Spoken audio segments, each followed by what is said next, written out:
রাহুল নামে এক গরিব ছেলে স্কুলে ভর্তির টাকা জোগাড় করতে পারছিল না। তাই সে বিভিন্ন জিনিসপত্র ওর দরজায় বিক্রি করা শুরু করল।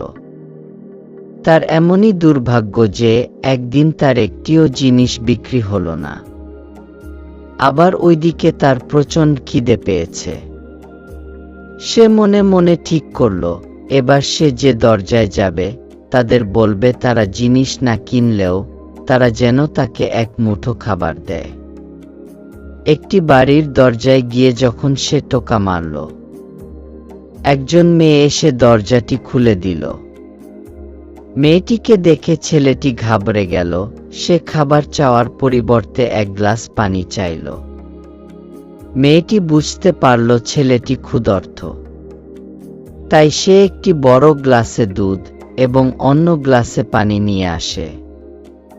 ছেলেটি কিছু না বলে মেয়েটির হাত থেকে দুধের গ্লাসটি নিয়ে ধীরে ধীরে পান করে। দুধ পান করা শেষে ছেলেটি মেয়েটিকে জিজ্ঞেস করল, কত টাকা দেব? টাকা? কিসের টাকা?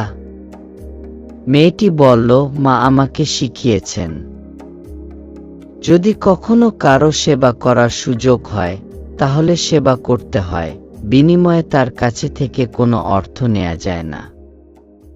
এই ঘটনার পর বেশ কয়েক বছর কেটে গেছে। সেই মেয়েটির ভীষণ অসুখ। পাড়ার ডাক্তার কি করবেন ভেবে পাচ্ছেন না। শেষে বাধ্য হয়ে কোনো বড় হসপিটালে ভর্তি করানোর পরামর্শ দিলেন। বাধ্য হয়ে মেয়েটির পরিবার তাকে একটি বড় হসপিটালে ভর্তি করালো।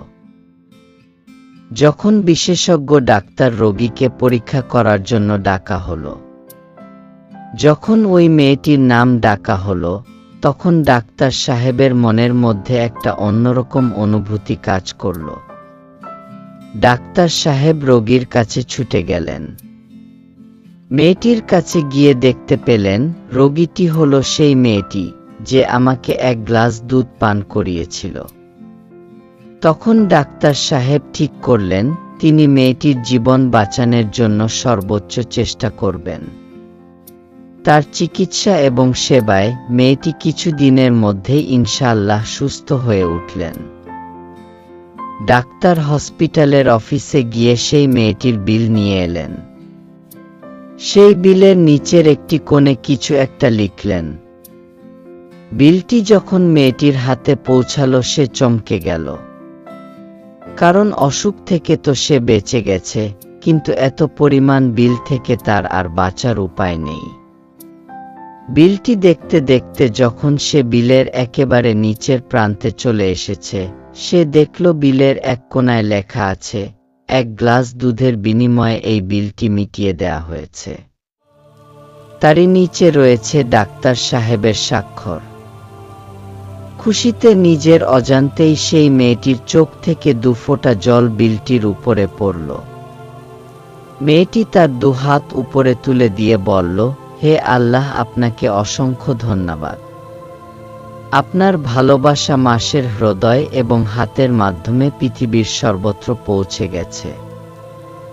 এই শিক্ষণীয় গল্পটি থেকে একটি কথাই উঠে আসে, আর সেটি হলো মানবতা।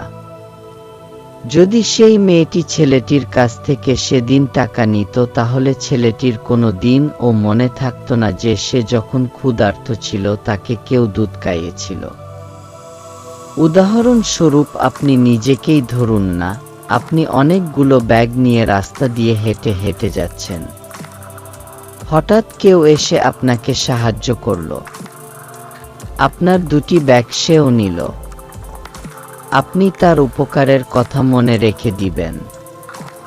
কিন্তু যখন একজন কুলি আপনার ব্যাগ বয়ে দিবে এবং আপনি বিনিময়ে তাকে কিছু অর্থ দিবেন, আপনার এই কথাটি পরবর্তীতে মনে থাকবে না। কিন্তু যে লোকটি আপনাকে ব্যাগ নিয়ে যেতে সাহায্য করেছে, এরপর যখনই আপনি ব্যাগ নিয়ে যাবেন বা সেই রাস্তাটি দিয়ে যাবেন, আপনার সেই মানুষটির কথা মনে পড়বে। সুতরাং সব কিছু অর্থ দিয়ে কেনা যায় না, আর অর্থ দিয়ে কেনা সব কিছু মনেও থাকে না। কিন্তু মানবতার খাতিরে যা পাওয়া যায় তা সারা জীবন মনে মনে থেকে যায় এবং নিজের অজান্তেই আল্লাহ তার প্রতিদান দিয়ে দেন। তাই সুযোগ পেলেই সাহায্য করতে ছাড়বেন না, কারণ সাহায্য করার সুযোগ বারবার আসে না।